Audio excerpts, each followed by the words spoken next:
Welcome! This is MCG Tech with a $73 budget gaming computer build. Before I get into the video, I want to provide some context on why I decided to put a build together at this specific price point. I recently organized a budget build contest with some fellow YouTubers and members from Discord servers. The rules of this competition will be linked below if you are interested, but the main idea was to build a computer under $66. The reason my build may appear to be over budget is because we are not including power supplies in the competition cost. However, I included it in the price of my computer to keep it consistent with my other computer builds. Other participants include IfThatsTheCase and several other Discord members. All of these are smaller channels, like my own, so if you want to check them out, their videos will be linked below. To test our builds, we will be running a series of synthetic and gaming benchmarks to see how our computers hold up with modern tasks. Without further ado, here's what I managed to scrounge up for $73. For my CPU, I will be using an AMD FX 4100. I covered this quad-core bulldozer CPU in a past video and was pleasantly surprised to see how it performed in lighter titles. The aggressive 3.8 GHz turbo helps the 4100 step it up when it comes to intense games. The FX 4100 will be valued at $5. The motherboard I will be pairing with the 4100 is an Asus M5 A97. This board features 4 DDR3 RAM slots, 2 PCIe X16 slots, 2 PCIe X1 slots, and 2 PCI slots, so there is plenty of room for expansion. Additionally, there are 6 data ports, so there is support for more than enough drives. The M5 A97 will be valued at $20. There isn't much to say about storage, except I will be using a 250GB Western Digital Blue 7200 RPM drive. This drive will be valued at $3. For my graphics card, I'm going to use the Asus GTX 760. This GPU sports 2GB of GDDR5 RAM and 1152 CUDA cores. At higher settings, the 2GB of VRAM may be a limitation, but at lower settings this card should be able to shine, especially at its value of $25.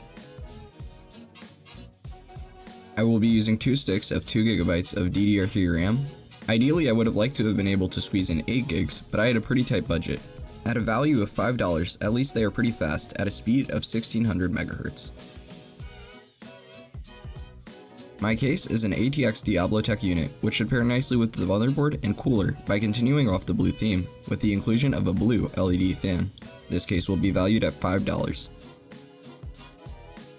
My power supply is a 675 watt Diablo Tech unit. I doubt this computer will pull anywhere near that much power, so this unit should work great. This PSU will be valued at $10. Altogether, these components add up to a price of $73, with the price of the power supply included. With the price of the power supply removed, this build comes out $3 under the budget of the competition, so I'm eager to see how it performs in benchmarks and games. But before we can get into testing, sit back, relax, and enjoy the build montage.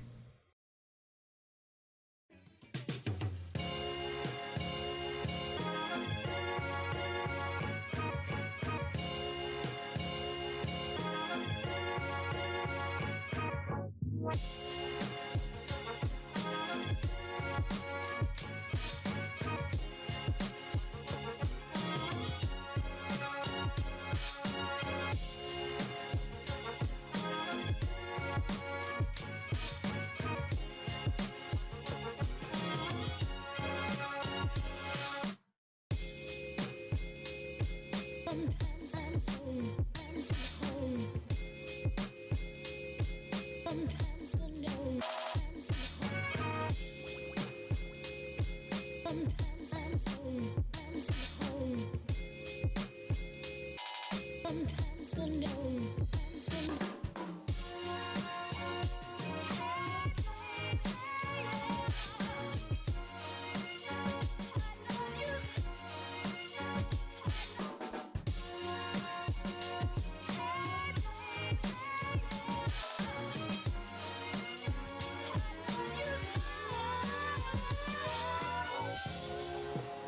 And becoming the best at it and mastering myself and seeing what I have within me. If you decide to drop your buckets where you are and develop your gifts, I grant you, you'll never ever be without. I grant you that your gifts will take you places that will literally amaze you.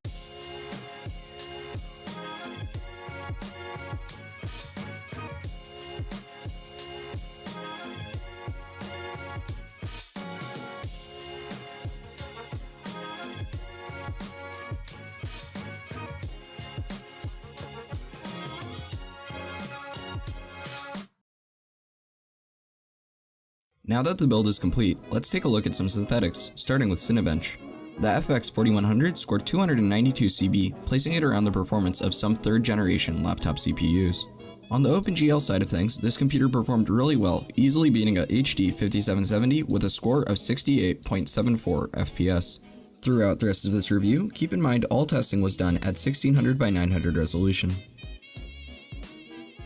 The compute benchmark on Geekbench, which utilizes the OpenCL API, completed with a score of 56,602. For my last synthetic, I ran the Unigine Heaven benchmark at high settings, which led to a score of 2,126 and an average FPS of 84.4. Transitioning over to games, I ran Resident Evil 2. Although I could not remove the 61 FPS frame cap, I believe the results still display how capable this build really is.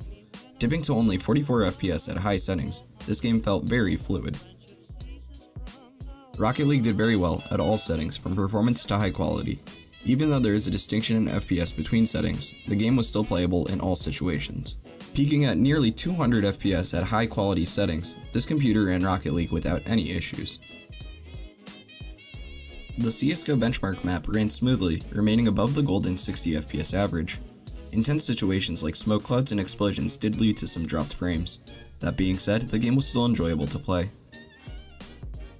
Finally, I tested Apex Legends, which was completely unplayable. Even though the game would run smoothly most of the time, every once in a while it would start lagging out. I'm not sure if this was a VRAM issue or a CPU bottleneck, but Apex certainly pushed this PC to its limits. In conclusion, for $73, I am pretty happy with how this build turned out, especially when it is compared to some of my older builds. This computer was able to handle most games at 1600 by 900 resolution, except for Apex Legends, which really brought this computer to its knees. I hope you guys enjoyed this little build competition. I definitely recommend that you check out the other channels. Also make sure to join the MCG Tech Discord if you have any suggestions for future builds. If you enjoyed the video, make sure to like this video and subscribe. Also feel free to check out the rest of the content on this channel. Thank you for watching.